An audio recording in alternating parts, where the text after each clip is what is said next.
Hello, everyone, and welcome to another episode of If You Could Hide to Kolob podcast. My name is Clive. Once again, Daniel is not here. He will come back, I promise. I'm going to try and keep this as entertaining as possible since it's just me and you have to listen to my voice the entire time. So let's get into the quote and then let's get into, we'll start with Ruth. Okay, so the quote here I've got from Elder Uchtdorf from September 2009. He says, "May I invite you to rise to great potential within you. But don't reach beyond your capacity. Don't set goals beyond your capacity to achieve. Don't feel guilty or dwell on thoughts of failure. Don't compare yourself with others. Do the best you can, and the Lord will provide the rest. Have faith and confidence in Him, and He will see miracles happen, and you will see miracles happen in your life and the lives of the loved ones." Okay, so let's get into it. At this point in the Bible, there's been two civil wars already from the Israelites, and there's been great wickedness and there's been a lot of ups and downs. The tribe of Benjamin almost went extinct. They were so wicked, and it goes into very graphic detail about the things that the tribe of Benjamin had done. The tribe of Benjamin got to the point where they were almost as wicked as Sodom. They were just ravenous type people, had no regard for the Lord or anything that their past generations have gone through. They were only there for themselves. But anyway, so yeah, wickedness all about. And so, I was reading the Judges, then reading into Ruth, and it's a great story. Look, don't get me wrong, but I was reading, I thought, why is this in here? Like, we've gone floods, we've gone mass extinctions, we've gone exoduses, we've gone, Adam and Enoch, and why is there such a there's why does it really focus on this woman called Ruth? The author is really unknown of who wrote this, but somebody was obviously there at the time or found parchment and writings. But why is it in here? And as I was reading through the script and the different books and trying to educate myself on the importance of the Book of Ruth, I came across this verse by Josephus. "I was obliged to relate this history of Ruth because I had a mind to demonstrate the power of God, who, without difficulty, can raise those that are of ordinary parentage to dignity and splendor." So I thought that was nice. It was, why is Ruth in here? Well, Ruth is obviously an important figure in the life of Jesus Christ. The lineage is passed on through her down to Jesus Christ. Obviously, that's important. But the story is in here to show the power of God that can take someone so ordinary and raise them up to such great prestige. So let's get into Ruth and talk about it.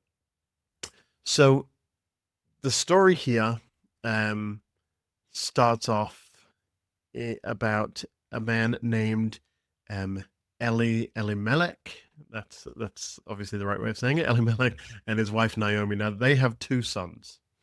Now again, there's wickedness in the land, but there's also famine. There's a famine coming, and Elimelech knows that he needs to take his family, his wife, his two sons, and move to Bethlehem, Judah.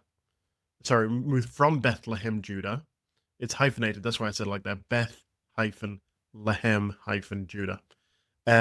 They need to take their family and move from there to Moab. Now, we talked about the Moabites, how there was last week. We talked about how there was a lot of infighting with them. That everyone's sort of wicked at this point, so that it's not don't go there, don't do this. It's everyone just do the right thing. Now, so they go and move through the Moabites. Now, Moabites, I didn't mention it last week, but they are descendants of Lot. So Lot, his daughters had children with their father because they thought it was the end of the world. And so the Moabites are descendants of those people. So Moabites, because they're not the children of Israel, they're known as the Gentiles. So Gentiles are just non-Israelites. So we've gone from a big change from the promised land, the promised people, the Israelites, to these Gentiles. The Gentiles are just, they're not the promised people. At this point, don't get me wrong, we're Gentiles. The Lord loves us all, but there's a distinction here. So, all right, let's get into it. Chapter 1, verse 3. "And Elimelech, Naomi's husband, died, and she was left with her two sons. And they took them wives of the women of Moab. The name of the one was Orpah, and the name of the other Ruth, and they dwelled there about 10 years. And Molan and Chilion, the sons, died also, both of them. And the woman was left of her two sons and her husband. So she was left two sons and her husband died. She's in this foreign land. I mean, been there for a long time, obviously established quite well, but yeah, it's still a foreign land to us. It's never home. They were there for a total of 10 years before they ended up going back. Um, but 10 years when you're my age, 10 years doesn't seem that long. Okay, so Naomi decides, look, I'm going to move back. I'm going to move back to my land, my people, to Judah, because the famine's sort of over now. The famine's, well, it's ending, and there's nothing really for her in this place. So Naomi then says to the women, the daughter-in-laws that she's got in verse 11, "Turn again, my daughters. Why will ye go with me? Are there yet any more sons in my womb, that they may be your husbands?" So in Levite or Levirate marriage, if a married man dies without children, his brother is then required to marry the widow to protect her and carry on the lineage. So Naomi's saying, even if I plan on getting pregnant tonight, are you willing to wait 20 years? Like, I don't have any children with me. Are you going to wait until they're fully grown? So then Naomi's like, look, turn away, go away. You should raise your own families. That basically it. I'm going to get back into Josephus again. There's probably going to be a little bit of this. But Josephus spoke of why Ruth went and Orpah stayed back, which we'll talk about. Josephus says, however, her daughters-in-law were not able to think of parting with her, and when they had a mind to go out of the country with her, she could not dissituate them from it. But when they insisted upon it, she wished them more happy wedlock than they had with her sons, and that they might have posterity in order to respect others, and seeing her own affairs were so low, and exhausted them to stay where they were, and not think of leaving their own country, and partaking with her of that unnecessary thing which she must return. Accordingly, Orpah stayed behind, but she took Ruth along with her, who would not be persuaded to stay behind, but would take her fortune with her, whatsoever it should prove. So Orpah didn't stay behind because she was bad. She didn't do anything wrong. Like, Naomi is really convinced. You stay here, you've got a life. I'm going back to this land that I don't really know very well anymore. Things have changed so much. We're going to be poor when we get back there. So Orpah's gone, all right, well, look, fine, I'll go back. And Ruth, she's just stuck with it. So look, no disrespect to either of them. They've made their own minds. Ruth actually has a great response in verse 16. She says, this is still chapter 1. And Ruth said, "Entreat me not to leave thee, or to return from following after thee. For whither thou goest, I will go, and where thou lodgest, I will lodge. Thy people shall be my people, and thy God my God." So she's really, putting herself, saying, this is what we're doing, essentially. Whatever you do, I will do. Then this verse 17 is actually quite interesting. She says, "Where thou diest, I will die, and there will I be buried." Now she uses the sacred name of the Lord here, Yahweh. She says, "The Lord, or Yahweh, do so to me, and more also, if I ought but death part thee to me." So she's really placing herself under the jurisdiction of the God of Israel here, and she's truly converting to this way. And she's almost covenanting with Naomi, saying that God be my witness, I will be with you to the end, essentially. So fantastic, awesome, great lady, this Ruth. But again, no disrespect to Orpah. Naomi was very convincing. Who would go with their mother-in-law, to be honest? All right, no. Naomi and Ruth, they talk about here that they glean in the field. So they go back, right? And Ruth and the Moabites said to Naomi, "Let me go to the field and glean ears of corn after him." So I'm going to explain who him is in a minute, but they go and glean ear of corn. Now, the Israelite law is set up in a way that it allows the poor people to collect the leftover grain that's done at the harvest. So, it's been set up in a righteous way back in the day. So it's been set up so that the harvest comes, you harvest all the things you need to do, but you're told not to pick everything and to leave basically the straggles behind so that the poor people that can't afford to do all the farming can go and collect the rest of the harvest. This is what gleaning the field is. And so Ruth and Naomi go and glean the field. And they notice that there was a man named Boaz. Boaz has this land. Let's go and glean at his field. So Boaz notices that Ruth is working really hard and has already heard her incredible loyalty to Naomi. So he says that he will protect her and ensure that he is well fed and lets her safely gather a massive amount of grain. So when Ruth tells Naomi that Boaz's kindness, Naomi realizes that Boaz actually is a kinsman. So he is sort of related. So it's basically a kinsman is a relative who has a legal right to buy back the family's lot and to marry the childless widow to carry on the family name. And so the buying back the family lot is really important, which we'll get into in a minute. So Naomi sends Ruth to the threshing floor at night. So this is where Boaz is. And Boaz is sleeping after the harvest. Now, the ancient custom requires that Ruth uncovers the feet of Boaz and lies down. Right? It's a bit confusing, but it'll make all sense in a minute. So Boaz wakes up.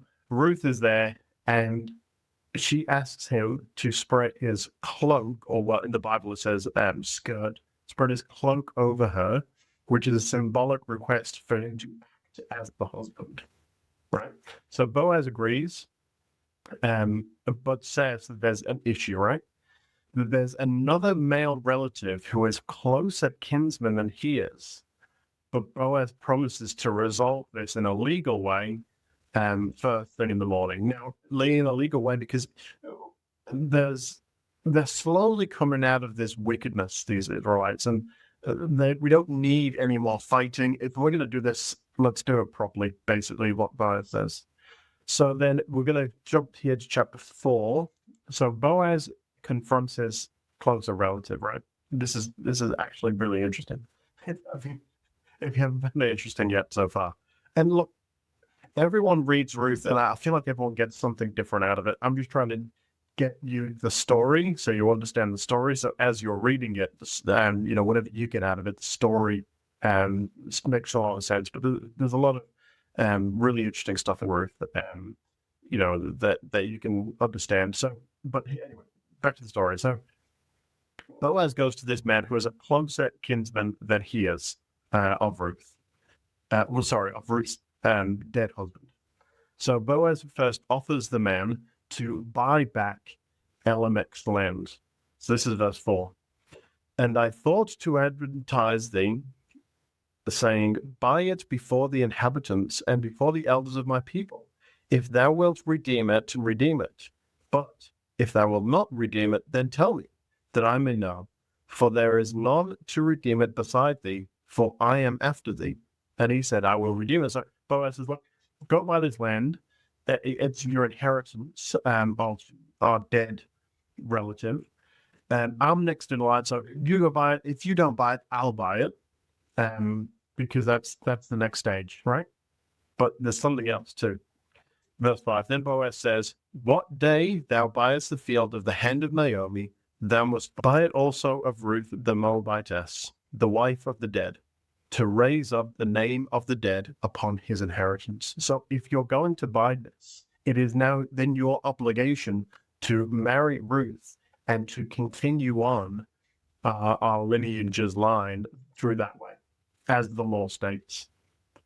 So realizing this, it doesn't actually say the kinsman's name, so I'm just going to keep calling the closer and relative kinsman. The kinsman said, well, I can't redeem it for myself. Because if I marry her, then that causes issues with other things that I've got. And so it doesn't really work out for me. It's too complicated because, I've got my own estate, my own inheritance. It's not really going to work out for me. So Boaz says, well, I can buy it then. I'll buy it then. It's almost like I'm doing you a favor now. Look, just between me, I'll buy it. I'll take on Ruth and whatever else you need. Now, here's the fascinating part, right? Here's the fascinating part of, something I found very fascinating. So, to seal the deal, Boaz, the kinsman removes his shoes and hands it to Boaz. This is like a legal transferring of the rights to these things. To claim ownership of a piece of land, the buyer must take off his shoes. The buyer must put his shoes on, walk across the land, because they didn't really have paperwork back then. Like, yeah, here's the paperwork, go buy it, And so they'd walk across it and say, "This is mine now," right? So, the foot and the sole of your shoe making contract with the dirt was a literal act of taking possession of it. And so, therefore, handing over your shoes to someone is the equivalent of handing over the deeds or the keys and saying, I am transferring my physical right to walk and possess on this property over to you. So he hands Boaz's shoes. So this is it. Now this is yours. I thought that was just fascinating. There's a lot of symbolism through that, and we find that symbolism all throughout the doctrine or the scriptures, or not even the scriptures, through things that we do in our church activities. So really fascinating there. So he's handed on, saying, "You're going to do it." So Boaz then takes on the responsibility, buys the land. So now Ruth is married to Boaz. And things are looking great for this family. Boaz is a great man. He had a lot of property. Now he owns his other property, and Naomi is back really where she belongs in this higher level of society. And in verse 13 it says, "And Boaz took Ruth, and she was his wife. And when he went in unto her, the Lord gave her conception, and she bore a son.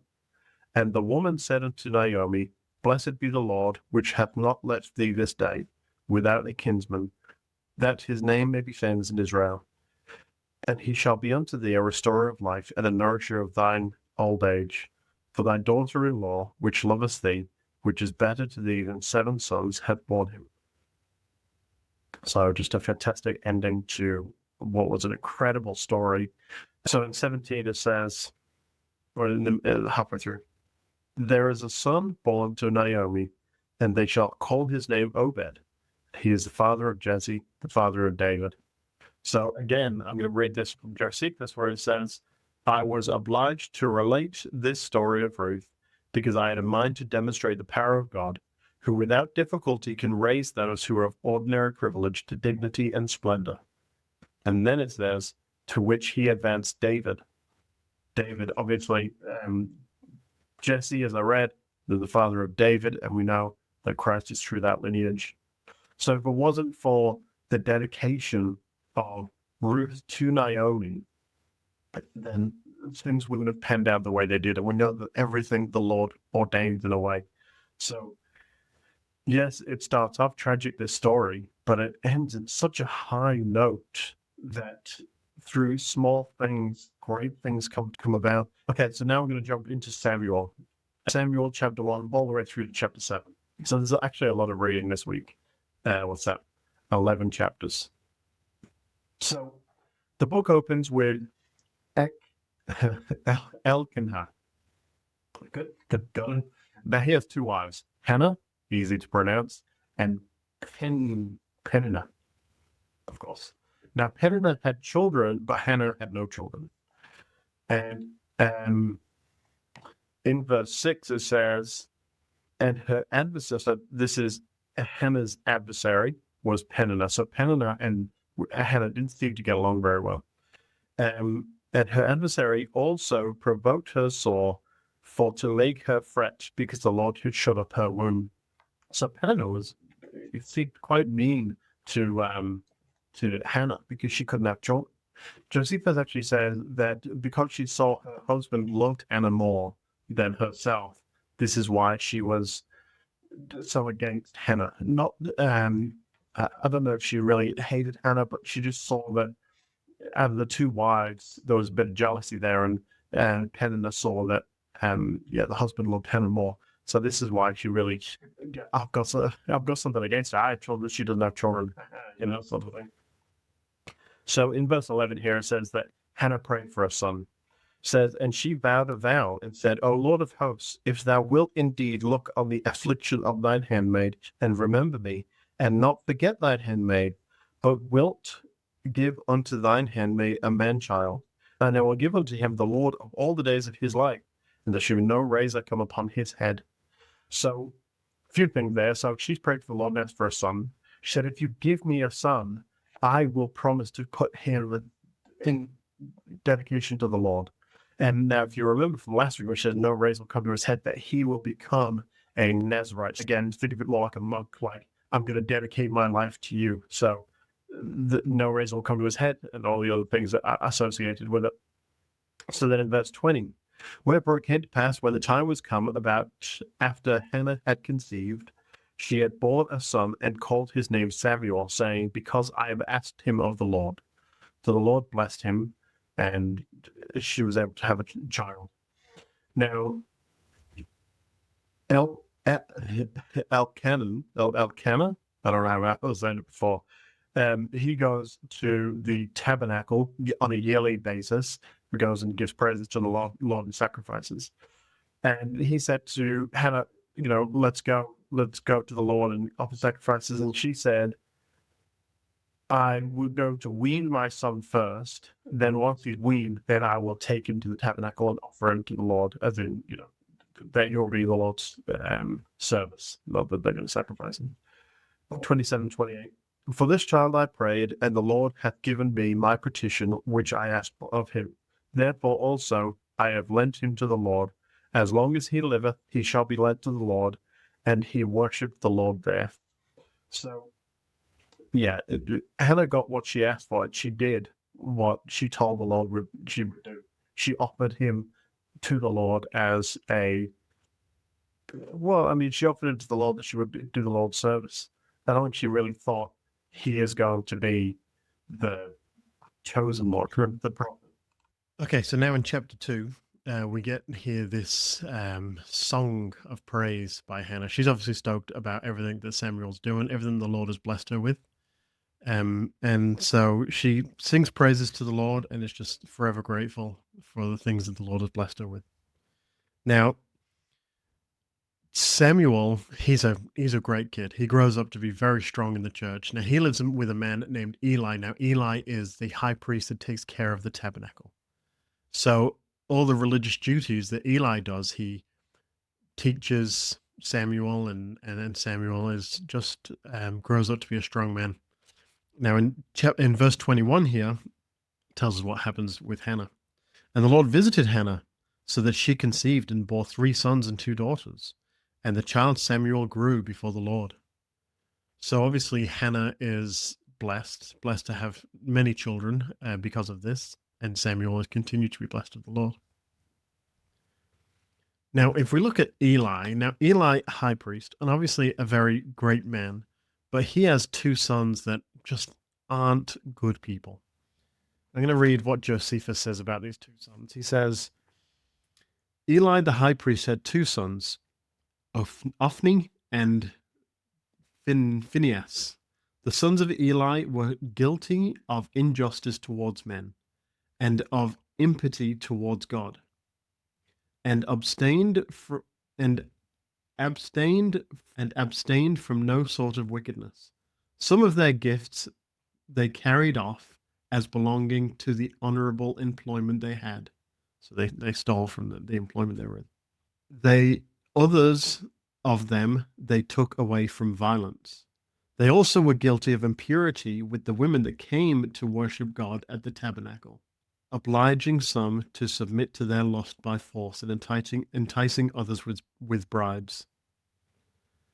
Nay, the whole course of their life was no better than tyranny.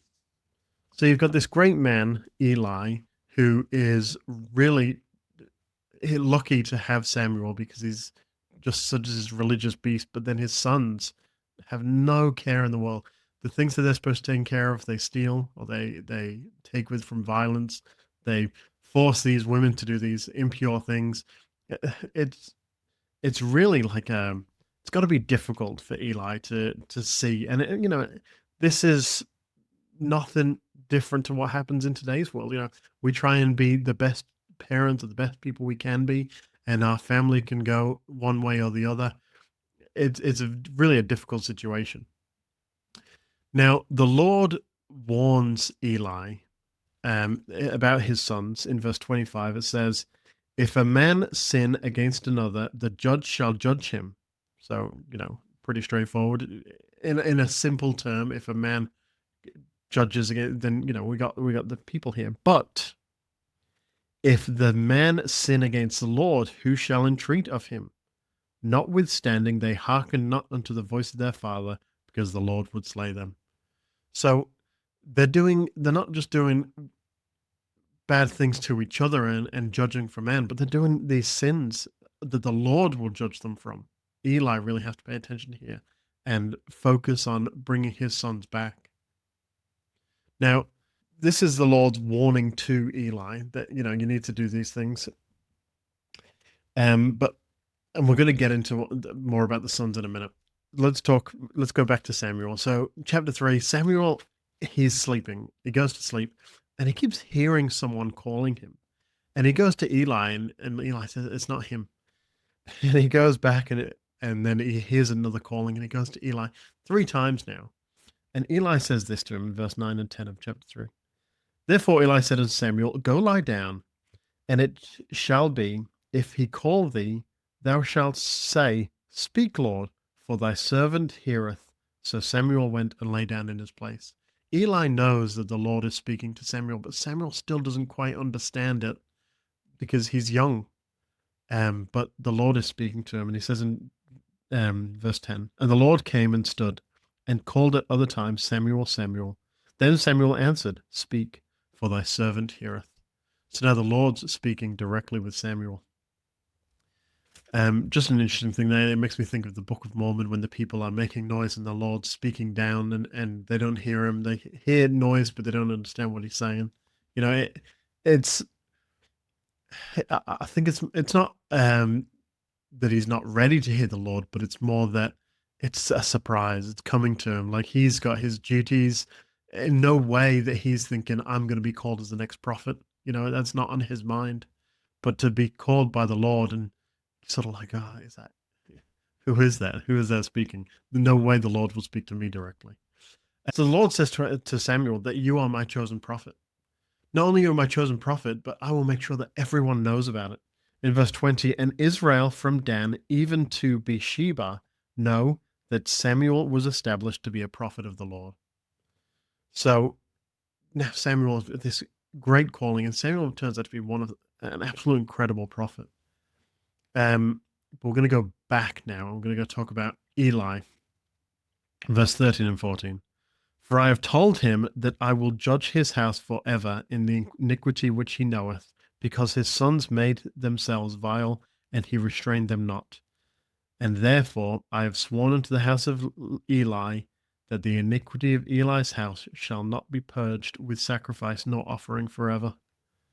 So not only has Samuel been called as this prophet, but now he's got this responsibility to go to Eli, the man that he's really been looking up to, and call him to repentance and say, you need to go to the Lord and you need to ask for forgiveness for your sons. Go to your sons, show them the truth, and really turn back to the Lord. So it's not like you've been called as a prophet. Here's some easy stuff for you. It's like, here's you've called a prophet. Now go to the man that you've looked up to. So yeah, it's really been thrown into it. Now, chapter 4, the Philistines come to battle against Israel, and Eli's sons are part of this battle, and they're killed in battle. During the battle, the Philistines steal the Ark of the Covenant. And now the Ark of the Covenant is in the tabernacle where Eli and Samuel are taken care of. So Eli hears this news. Eli is really old at this point. He's so old he can't really see very well, and this is what happens. And the message says is verse 17 of chapter 4. So someone comes to Eli and gives him a message, and the messenger answered and said, Israel is fled before the Philistines, and there hath been also a great slaughter among the people, and thy 2 sons also are dead, and the ark of God is taken. And it came to pass, when he made mention of the ark of God, that he fell from the seat backward by the side of the gate, and his neck broke, and he died, for he was an old man and heavy, and he had judged Israel 40 years. So now Eli dies after hearing this terrible news. So what happens to the Philistines? So the Philistines have the Ark of the Covenant. So now let's go to verse 5 and talk about what happened to the Philistines and the Ark of the Covenant. So they put it in a place where their God is. So their God, their idol God, of course, Dagon. Now Dagon was half fish, half man. Top half man, bottom half fish. This is the type of person, the type of God that they decided they should worship. And so what happened to in this place where the Ark of the Covenant was? It says this, and when they of Ashdod, that's where the Philistines were, arose early on the morrow, behold, Dagon was fallen upon his face to the earth before the ark of the Lord. And they took Dagon and set him in his place again. So they've woke up in the morning, their statue of their God has fallen down. They stand it back up. And when they arose early on the morrow morning, behold, Dagon was fallen upon his face to the ground before the ark of the Lord. Again, it's fallen again, but then this happened. And the head of Dagon and both the palms of his hands were cut off upon the threshold. Only the stump of Dagon was left to him. So the idol has fallen, and yeah, there's really only a stump left. Let's talk about what else happened to the Philistines for stealing the Ark of the Covenant. Josephus explains this. At length, God sent a very destructive disease upon the city and country of Ashdod, for they died of dysentery or flux, a sore distemper that brought death upon them very suddenly. It's interesting here because he says, for before the soul could, as usual in easy death, so you die, the soul's gone, but this is not an easy death, be well loosed from the body, so before the soul could even leave the body, they brought up their entrails and vomited up that which they had eaten, which was entirely corrupted by the disease. And as to the fruits of their country, a great multitude of mice arose out of the earth and hurt them, and spared neither the plants nor the fruits. So this cursing that they've got for stealing the Ark of the Covenant, awful things happen to them, but not just that. Now the mice have come, a plague of mice have come and absolutely destroyed their crops. So, well, now we go, okay, well, what do we do? Well, they know that it's been caused by the Ark of the Covenant. I'm going to read this here. This is from the Bible Companion that it's great to study from. It says this: pagan priests among the Philistines recommended that they send the ark back to the Israelites. Yeah, good idea. But this is what they also did. Along with images of mice and tumors that caused their suffering, they thought that these images would serve as magic charms to cure their sores and ward off evil spirits. So it's interesting, isn't it? So they've gone, this is happening because of the Ark of the Covenant. We don't believe that this is just a god, but we're going to continue our pagan charms and our pagan worship and decide if we send these things, then it's going to, these evil spirits are going to be warned off. It's just interesting that that's their thought process instead of maybe this is of God, you know? I mean, call me crazy, but surely that's what the first thing you'd think. All right, let's get back into it. So chapter 7, we'll come to the conclusion here. Chapter 7, I'm just going to read verse 3 and 6, and we'll talk about it. And Samuel spake unto all the house of Israel, saying, if ye do return unto the Lord with all your heart, then put away the strange gods of the Ashtaroth from among you, and prepare your hearts unto the Lord, and serve him only, and he will deliver you out of the hand of the Philistines. So obviously the Philistines are, even though these terrible things are happening, the Philistines are still beating the Israelites. Yeah, and again, you know, the Israelites, they really turned quite wicked, and they're slowly coming back, and it is Samuel that really pushes them to that point. Verse 6, and they gathered together to Mizpeh, and drew water, and poured it out before the Lord, and fasted on that day, and said there, We have sinned against the Lord. And Samuel judged the children of Israel in Mizpah. Samuel's gathered the people together, and they're starting to really turn their hearts away. And then in verse 10 and 11, it says this. And as Samuel was offering up the burnt offerings, the Philistines drew near to battle against Israel. But the Lord thundered with great thunder on that day upon the Philistines and discomfited them, and they were smitten before Israel. So obviously, the people have turned to the Lord and they've repented, thanks to Samuel and his great prophetic work. And then in verse 11, and the men of Israel went out to Mizpeh and pursued the Philistines and smote them until they came unto Bethkar. Then Samuel took a stone and set it between Mizpeh and Shen, and called the name Ebenezer, saying, Hitherto hath the Lord helped us. So continuing the great work of the prophets before, Samuel has understood the Lord, truly known the nature of the Lord, and seen that all the things that came about because of the Lord. And all these things came about because Ruth really wanted to stay with Naomi. That's how I see it. The Lord has blessed these great people. So thank you for tuning into another episode of If You Could Hide to Kolob podcast. Catch us on YouTube, Instagram, Facebook, and anywhere else you get your podcast from. And we will see you next week.